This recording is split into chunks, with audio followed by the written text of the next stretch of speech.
శుభోదయం.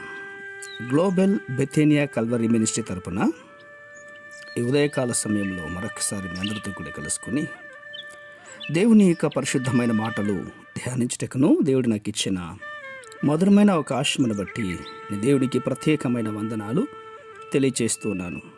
చాలా సంతోషం. నిన్నటి దినంలో బ్యాప్టిజం తీసుకున్న బిడ్డలందరికీ కూడా నా నిండు మనస్సుతో మిమ్మల్ని ఆశీర్వదిస్తున్నాను.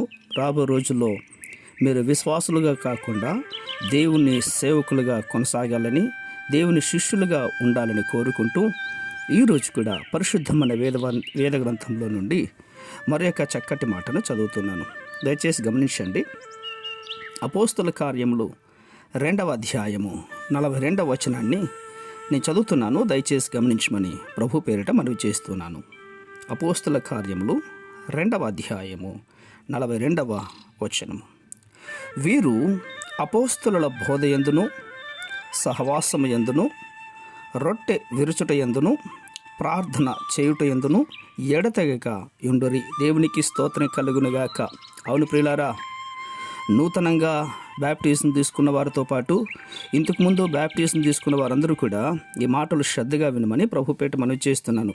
అందుకు ముందు ఉన్నటువంటి మాట 42వ వచనంలో 41వ వచనంలో ఏం మాట్లాడుతున్నాడంటే, అతని వాక్యం అంగీకరించేవారు బ్యాప్తిస్మం పొందిరి అని. వీరు అపోస్తుల బోధ ఎందును సహవాసం ఎందును రొట్టె విరుచుట ఎందును ప్రార్థన చేటు ఎందును కూడా ఎడతెగక ఉండాలని మనవి చేస్తున్నాడు. అపోస్తులు నూతన క్రైస్తవులకు క్రైస్తవ జీవిత విధానమును బోధించారు. కాబట్టి మారు మనసు పొందినటువంటి వారు వెంటనే ఆ సంఘములోని ఆరాధనల ఎందును సహవాసం ఎందును సాక్ష్యము ఇచ్చుట ఎందును అభివృద్ధి చెందుకుంటూ ఉండాలన్నటువంటి ఒక మాట సెలవిస్తూ ఉంటున్నాడు. సువార్తను ప్రకటించి నమ్మినటువంటి వారికి బాప్తిస్మమును చెప్పినటువంటి యేసుక్రీస్తు వారు తన శిష్యులకు సర్వలోకమునకు పంపించారు. సువార్తను ప్రకటించమన్నాడు. ఆ తర్వాత నేను ఏ సంగతులు మీకు ఆజ్ఞాపించి ఉన్నానో వాటన్నిటిని కూడా గైకొనాలి అని వారికి బోధించాడు.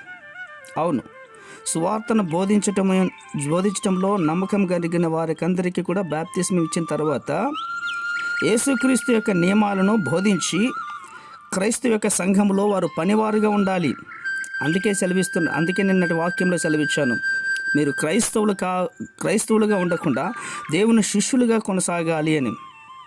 శిష్యులు అయితే గనుక దేవుని యొక్క సువార్తను ప్రకటిస్తారు, సాక్షిగా నిలబెడతారు. అలాంటి వారే నమ్మకమైనటువంటి దేవునికి ఇష్టమైనటువంటి వారు పిల్లరా. కాబట్టి బాప్తిజం పొందటం ఒక గమ్యం మాత్రమే కాదు, క్రైస్తవ అభివృద్ధిలో కూడా ఒక భాగమై ఉండాలి. సర్వలోకంలో నువ్వు సాక్షిగా నిలబడి స్వార్థ ప్రకటించాలి. అప్పుడే నువ్వు నిజమైనటువంటి దేవుని శిష్యుడిగా కొనసాగుతావు. పరిశుద్ధమైనటువంటి మా ప్రియ పరలోకపు తండ్రి, దీవించినటువంటి ఉదయకాల సమయంలో మరొకసారి మీ బంగారు పాదాలు పట్టుకొని ముద్దాడుతూ ఉన్నాం నాయనా. రొట్టె విరుచుట ఎందును ప్రార్థన చేయుట ఎందును ఎడతెగకుండా జీవించే తత్వాన్ని మాటలు వింటున్న వారందరికీ మీరు దయచేస్తున్నందుకే స్తోత్రాలు అర్పించుకుంటూ చిన్న ప్రార్థనను మా రక్షకుడిని యేసయ్య బట్టి అడిగి వేడుకొని పొందుచున్నాం మా తండ్రి. ఆమేన్, ఆమేన్, ఆమేన్.